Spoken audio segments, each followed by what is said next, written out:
Everyone, आज हम लोग डिफरेंशियल इक्वेशन एक्सरसाइज 9.4 का क्वेश्चन नंबर 11 लाए हैं और इस क्वेश्चन में हमको पर्टिकुलर सॉल्यूशन फाइंड करना है। तो देखिए, सॉल्यूशन दो तरह के होते हैं, एक होता है जनरल सॉल्यूशन, एक होता है पर्टिकुलर सॉल्यूशन। जनरल सॉल्यूशंस ऐसे सॉल्यूशंस होते हैं जिनके लास्ट में जब हम आंसर निकालते हैं तो वहाँ पे हमें कांस्टेंट मिलता है c, ठीक है, और उसकी कोई वैल्यू फिक्स नहीं होती है। लेकिन पर्टिकुलर सॉल्यूशन में हमको जब सॉल्यूशन निकालते हैं हम लास्ट में, तो हमको कोई भी कांस्टेंट नहीं मिलता है। पर्टिकुलर सॉल्यूशन में कोई भी आर्बिट्रेरी कांस्टेंट नहीं होता है और जनरल सॉल्यूशन में आर्बिट्रेरी कांस्टेंट होता है जिसको हम c कहते हैं। और जनरल सॉल्यूशन में आपको इस तरह से x की वैल्यू या y की वैल्यू देखने को नहीं मिलेगी, ठीक है, x की या y की वैल्यू देखने को नहीं मिलेगी, ठीक है। लेकिन आपको पर्टिकुलर सॉल्यूशन में x की और y की वैल्यू दे देगा ताकि इस वैल्यू का यूज़ करके आप कांस्टेंट की वैल्यू निकाल सको और उसको फाइनली उसकी वैल्यू निकाल कर पुट कर सको, जिससे कि सॉल्यूशन में कोई भी कांस्टेंट ना आए, ठीक है। तो आई होप आप समझ गए होंगे कि जनरल सॉल्यूशन और पर्टिकुलर सॉल्यूशन क्या होता है। जनरल सॉल्यूशन में आर्बिट्रेरी कांस्टेंट होते हैं, पर्टिकुलर सॉल्यूशन में आर्बिट्रेरी कांस्टेंट नहीं होते हैं। जनरल सॉल्यूशन में x और y की वैल्यू नहीं दी होती है, लेकिन पर्टिकुलर सॉल्यूशन में x और y की वैल्यू दी होती है, ठीक है। तो चलिए शुरू करते हैं। देखिए, हमारे पास क्योंकि हम वेरिएबल सेपरेबल मेथड कर रहे हैं, ठीक है, 9.4 के सारे क्वेश्चन वेरिएबल सेपरेबल मेथड से होंगे, तो हमारा मोटिव ये है कि सारे x एक तरफ हो जाए और सारे y एक तरफ हो जाए। तो ये पूरे पोर्शन को उठा के हम उधर ले जाएंगे, तो यहाँ आ जाएगा dy/dx equals to 2x² plus x³ plus x² plus x plus 1, ठीक है। ये ऐसा हो गया। अब यहाँ देखिए, इस वाले dx को हम उस तरफ भेज देंगे, तो यहाँ बच जाएगा dy और यहाँ आएगा 2x² प्लस x और dx, इधर डिवाइड में था, इधर गया तो मल्टीप्लाई में हो गया, ठीक है। अब यहाँ ध्यान दीजिए, नीचे वाले में से, नीचे के दो टर्म में से x³ और प्लस x² में से हम क्या कॉमन कर सकते हैं, x² कॉमन कर सकते हैं। तो नीचे के दो टर्म में से हमने x² कॉमन कर दिया, तो बचा क्या, यहाँ पे x³ की जगह x बचा प्लस x² की जगह 1 बचा, ठीक है। फिर दोनों लास्ट के दो टर्म में से हम क्या कॉमन कर सकते हैं, +1 कॉमन कर सकते हैं, तो यहाँ पे x प्लस 1 बच जाएगा, ठीक है। ये थोड़ी सी अरेंजमेंट कर रहे हैं हम ताकि सॉल्यूशन निकाल सकें। अब यहाँ देखिए, 2x² plus x plus dx as it is आ गया। अब नीचे के पूरी में से हमने क्या कॉमन कर लिया, x प्लस 1 कॉमन कर लिया, तो यहाँ x² प्लस 1 बच गया। तो ये हमारा क्या हो गया, वेरिएबल सेपरेबल मेथड हो गया, सारे x एक तरफ और सारे y एक तरफ हो गए, ठीक है। अब हम इसको बोथ साइड इंटीग्रेट कर सकते हैं, ठीक है। जब हम इसको बोथ साइड इंटीग्रेट करेंगे तो देखिए, बोथ साइड इंटीग्रेट, तो बोथ साइड जब हम इंटीग्रेट करेंगे तो ये इंटीग्रेशन dy आ जाएगा और ये इंटीग्रेशन आएगा 2x² plus x dx upon x plus 1 x² plus 1, ठीक है। अब आपको दिख रहा होगा ये वाला जो पोर्शन है, ठीक है, ये वाला जो पोर्शन है ये नॉर्मली सॉल्व नहीं होगा, ये पार्शियल फ्रैक्शन से सॉल्व होगा। किससे सॉल्व होगा, ये पार्शियल फ्रैक्शन से सॉल्व होगा। तो पार्शियल फ्रैक्शन लगाने के लिए हमको इसको इक्वेशन फर्स्ट बनानी पड़ेगी। आ रही बात समझ में? तो हम क्या करेंगे, यहाँ पे पहले पार्शियल फ्रैक्शन लगा लेंगे, उसके बाद हम इसको सॉल्व करेंगे। तो चलिए, पार्शियल फ्रैक्शन के लिए यहाँ हम लिखेंगे 2x² plus x upon x plus 1 x² plus 1।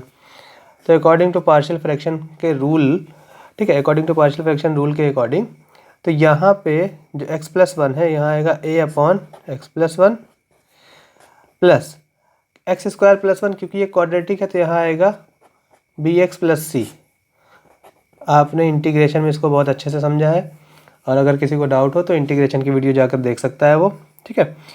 तो इस चीज़ का इस तरह से ओपन अप होगा। अब यहाँ पे क्या होगा, ये एज इट इज़ कॉपी हो जाएगा, सॉल्यूशन थोड़ा लेंदी जाएगा आपका। ये पार्शियल फ्रैक्शन जहाँ लग जाता है सॉल्यूशन लेंदी हो जाता है। नीचे के डिनोमिनेटर में यहाँ हम एलसीएम लेंगे, इसको एज इट इज़ कॉपी कर दिया, नीचे के डिनोमिनेटर में यहाँ एलसीएम लेंगे तो ये x प्लस 1 हो जाएगा और ये जगह x² प्लस 1, ये इससे कैंसिल होगा, ये ऊपर मल्टीप्लाई हो जाएगा, तो ये जगह x² प्लस 1 a के साथ मल्टीप्लाई हो जाएगा और x² प्लस 1 इससे कैंसिल होगा, तो ये बचा हुआ ऊपर मल्टीप्लाई हो जाएगा। तो यहाँ bx प्लस c था और यहाँ पे x प्लस 1 हो जाएगा। क्लियर है बात? अब देखिए, ये तो एज इट इज़ कॉपी हो गया 2x² प्लस एक्स। अब देखिए ये पूरा इस पूरे से क्या हो जाएगा, कैंसिल हो जाएगा। तो यहाँ 2x² प्लस एक्स बचेगा और यहाँ ऊपर बच जाएगा ए को अंदर मल्टीप्लाई करेंगे तो ये ax² हो जाएगा, फिर ए से मल्टीप्लाई होगा तो प्लस ए हो जाएगा, फिर ये बी एक्स को एक्स से मल्टीप्लाई करेंगे तो bx² हो जाएगा, फिर ये 1 से मल्टीप्लाई होगा तो bx हो जाएगा, फिर c एक्स से मल्टीप्लाई होगा तो cx हो जाएगा, फिर c 1 से मल्टीप्लाई होगा तो c हो जाएगा। ठीक है, अब देखिए सारे 2x² प्लस एक्स को ऐसे लिख दीजिए और सारे सेम वेरिएबल वाले सारे को साथ साथ लिख दीजिए। जैसे ये x² है, यहाँ x² है, तो इनको हम क्या करेंगे, साथ में लिख देंगे। तो ax² प्लस bx² साथ में लिख दिया। फिर देखिए यहाँ पे x वाले साथ में है तो यहाँ bx प्लस cx लिख दिया। फिर कांस्टेंट a और c कांस्टेंट है तो a प्लस c को साथ में लिख दिया। आ रही बात समझ में? तो यहाँ पे x² हम कॉमन कर सकते थे ना, यहाँ पे देखो इधर से x² कॉमन कर लेंगे तो बचेगा a प्लस बी, यहाँ से x कॉमन कर लेंगे तो बचेगा b प्लस सी, यहाँ से कुछ कॉमन होने लायक नहीं है तो a प्लस सी ही रहेगा ये, और ये 2x² प्लस एक्स। ठीक है, तो ध्यान दीजिए इस चीज़ को, x² का कोफिशिएंट 2 है। ठीक है, तो यहाँ पे हम कोफिशिएंट इक्वेट करेंगे। देखिए x² का कोफिशिएंट यहाँ पे a प्लस बी है, x² का कोफिशिएंट यहाँ पे a प्लस बी है, x का कोफिशिएंट यहाँ पे b प्लस सी है और कांस्टेंट है a प्लस सी। ठीक है, तो इसको हम अगर रीअरेंज कर लें थोड़ा सा, 2x² प्लस एक्स, अगर हम इसको ऐसे लिख लें a plus B x² plus b plus C X plus a plus C. तो देखिए x² कोफिशिएंट यहाँ a प्लस बी है और यहाँ x² कोफिशिएंट 2 है, तो हम इसके कोफिशिएंट को क्या करेंगे, इक्वेट करेंगे। तो इसमें सारे कोफिशिएंट को हम क्या करेंगे, इक्वेट कर लेंगे। यहाँ लिखेंगे equating coefficient of same variable, जिनके जिनके सेम वेरिएबल हैं उनके उनके कोफिशिएंट हम इक्वेट कर लेंगे। अब देखिए a प्लस बी जो है वो 2 के बराबर होगा, तो a प्लस बी इज 2 हो जाएगा। ठीक है, फिर b प्लस सी एक्स का कोफिशिएंट है, तो यहाँ पे x का कोफिशिएंट कौन है, 1, तो b प्लस सी जो है वो 1 के बराबर हो जाएगा। b प्लस सी जो है वो 1 के बराबर हो गया। a प्लस सी, यहाँ कोई a प्लस सी कॉन्स्टेंट है तो यहाँ कोई कांस्टेंट नहीं है, तो a प्लस सी जो है वो 0 के बराबर है क्योंकि यहाँ कोई कांस्टेंट नहीं है। अब हमको इस 3 इक्वेशन को सॉल्व करके a b c की वैल्यू निकालनी है। तो चलिए देखते हैं, यहाँ से इस वाली इक्वेशन से हम क्या कर सकते हैं। देखो a plus C equal to 0 से हम क्या कर सकते हैं, a is equal to minus C आ सकता है। हमारी बात समझ में, a is equal to minus C आ सकता है। तो इस a की वैल्यू को हम यहाँ इस वाले इक्वेशन में पुट करेंगे। कहाँ पे, देखो इस a की वैल्यू को हम यहाँ इस वाले इक्वेशन में पुट करेंगे तो यहाँ आ जाएगा b तो प्लस में था और a की जगह आएगा माइनस सी, तो आएगा b माइनस सी। ठीक है, ध्यान देना a की जगह पे माइनस सी लिख दिया है हमने और b प्लस में था तो उसको आगे लिख दिया है, तो b minus c equals to 2 आ गया है। ठीक है, अब देखो b minus c equals to 2 आ गया है और b प्लस सी हमारे पास 1 है। आ रही बात समझ में? तो इस इक्वेशन और इस इक्वेशन को हम क्या करेंगे, सॉल्व करेंगे। तो देखो यहाँ लिखोगे now solve b minus c is equals to 2 और b plus c is equals to 1। इसको और इसको सॉल्व करेंगे तो देखो ये कट जाएगा, यहाँ आएगा b plus B 2b 2 plus 1 3, तो b की वैल्यू आ जाएगी कितनी बेटा, 3/2। तो b की वैल्यू हमको आ गई 3/2। सबकी वैल्यू निकालनी है। जब b की वैल्यू 3/2 आ गई है तो इस इक्वेशन में रख सकते हैं हम। ठीक है, इस इक्वेशन में या इस इक्वेशन में जहाँ भी b है वहाँ पुट कर सकते हैं। तो इससे हमें पता चलेगा कि b minus c is equals to 2 होता है और b की वैल्यू 3/2 है। b की वैल्यू कितनी है, 3/2 है, तो minus c is equals to 2, तो c की वैल्यू आएगी 3/2 माइनस 2। तो c की वैल्यू एलसीएम ले लेंगे, तो हम लेंगे एलसीएम तो यहाँ पे 4 आ जाएगा, 3 माइनस 4 तो आएगा ये 3 माइनस 4, यहाँ पे 3 माइनस 4 आएगा तो आएगा -12। ठीक है, आप इसका एलसीएम ले लेंगे तो यहाँ पे 4 आ जाएगा और 3 माइनस 4 -1 और 2 नीचे रह जाएगा। तो सी की क्या आ गई, इस सी की जो है वैल्यू आ गई। अब सी की भी वैल्यू आ गई, बी की भी वैल्यू आ गई, तो यहाँ पे ए की वैल्यू बची है, तो ए इज इक्वल्स टू माइनस सी होता है, ए इज इक्वल्स टू माइनस सी होगा, तो माइनस हाफ, तो ये हाफ हो जाएगा। तो मतलब ए की वैल्यू हमारे पास कितनी आ गई, ए की वैल्यू हमारे पास हाफ आ गई। अब इस ए बी और सी वैल्यू को इस इक्वेशन, यहाँ पे हम इक्वेशन 2 बना लेते हैं, ठीक है। इस वाली इक्वेशन को, ये वाली जो इक्वेशन थी ए बी सी वाली, इसको हम इक्वेशन 2 बना लेते हैं। तो हम क्या करेंगे, इस ए बी सी की वैल्यूज़ को इक्वेशन 2 पे पुट कर देंगे। अब जब इक्वेशन 2 पे पुट करेंगे तो ये चीज़ जो है हमको एक नंबर्स में मिल जाएगी। तो चलिए देखते हैं। देखिए यहाँ लिखेंगे पुट, अभी मैं दिखाता चलूँगा आपको, ठीक है। पुट द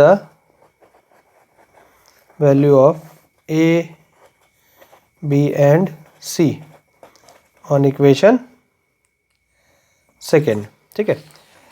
अब देखिए इक्वेशन सेकेंड हमारे पास थी क्या, इसको मैच कर लेते हैं। इक्वेशन सेकेंड हमारे पास, देखिए इक्वेशन सेकेंड थी 2x square plus x upon x plus 1 और एक्स स्क्वायर प्लस 1, ठीक है। ये ए की जगह देखो, ये पहले मैं इक्वेशन कॉपी कर लेता हूँ।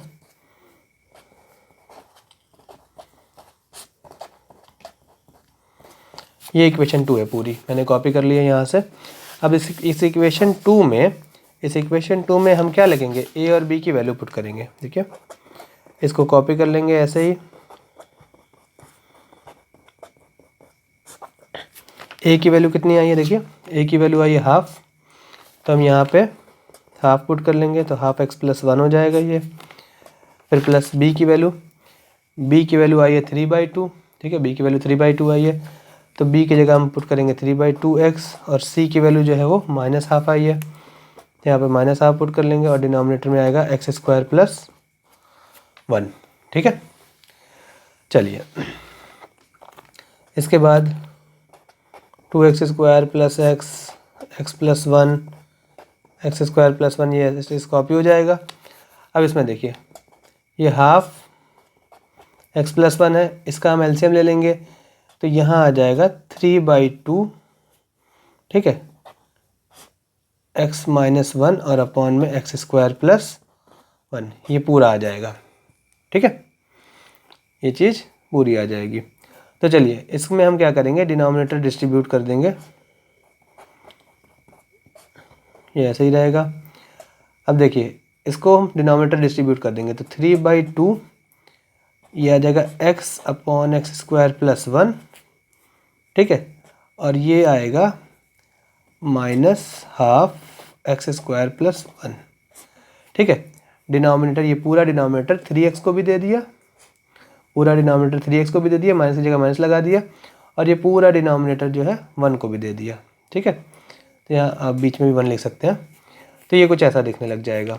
क्लियर है, ठीक है। तो इसको हम यहाँ लिखेंगे 2x square plus x upon x plus 1 x square plus 1, ठीक है। अब हम इसको करेंगे बोथ साइड इंटीग्रेट। देखिए अब इसको पूरा हम इंटीग्रेट कर सकते हैं, इसमें कोई दिक्कत नहीं होगी। इंटीग्रेट करने से पहले जो है हम एक काम और कर सकते हैं। एक काम ये कर सकते हैं कि इसमें, इस वाले इक्वेशन में हम 2 × 2 डिवाइड कर सकते हैं। वो क्यों करेंगे, ठीक है। देखिए अगर मैं नीचे वाले बोथ साइड में इंटीग्रेट करूँगा तो मैं इस वाले पार्ट को टी लेट करूँगा, ठीक है, तो ये 2x dx आ जाएगा, ठीक है, और यहाँ पे 3/2 है। चलिए अब इसको हम करेंगे, इसको बोथ साइड इंटीग्रेट, तो बोथ साइड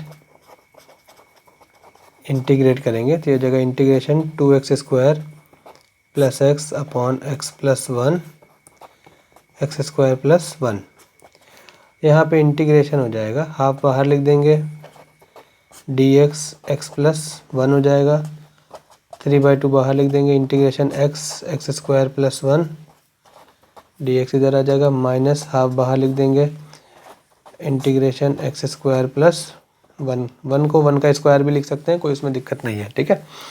तो चलिए और ये पूरा जो है इक्वेशन 1 में आपने देखा होगा, ये इंटीग्रेशन, ये पूरा चीज़ dy के बराबर है, ठीक है। तो मैं यहाँ पे इसको इंटीग्रेशन dy लिख दूंगा। ठीक है, यहाँ देखिए हाफ, ये इंटीग्रेशन आएगा log mod x प्लस 1, यहाँ भी मॉड आ जाएगा, और यहाँ पे आएगा, अब देखिए 3/2 तो वैसे ही है, इसका इंटीग्रेशन हम अभी अगले मतलब इसके बाद करेंगे। ठीक है, पहले इसका देख लेते हैं। ये आएगा half integration of dx integration of dx upon x square plus 1 का स्क्वायर का इंटीग्रेशन होता है tan इनवर्स x। ठीक है, अब इसका देखिए, इसका इंटीग्रेशन करने के लिए, ठीक है, इसका इंटीग्रेशन करने के लिए हमको एक्स स्क्वायर प्लस 1 को टी लेट करना पड़ेगा। ठीक है, इसका इंटीग्रेशन करने के लिए एक्स स्क्वायर प्लस 1 को टी लेना पड़ेगा, फिर बोथ साइड हम इसको डिफ्रेंशिएट करेंगे तो 2x dx is equals to dt आ जाएगा। तो x dx की वैल्यू आएगी हाफ dt। ठीक है, तो x dx की वैल्यू हाफ dt आ जाएगी। तो यहाँ पे आप क्या पुट करेंगे, यहाँ पे आ जाएगा x dx की जगह हम हाफ dt पुट कर देंगे और ये पूरा t के बराबर हो जाएगा।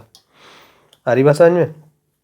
तो ये इंटीग्रेट जब करेंगे तो ये वाला पोर्शन जो है ये क्या आ जाएगा, ये आ जाएगा half integration integration 1/t dt का हो जाएगा log t, और log t को क्या लिख सकते हैं हम, half log mod x square plus 1, ये लिख सकते हैं।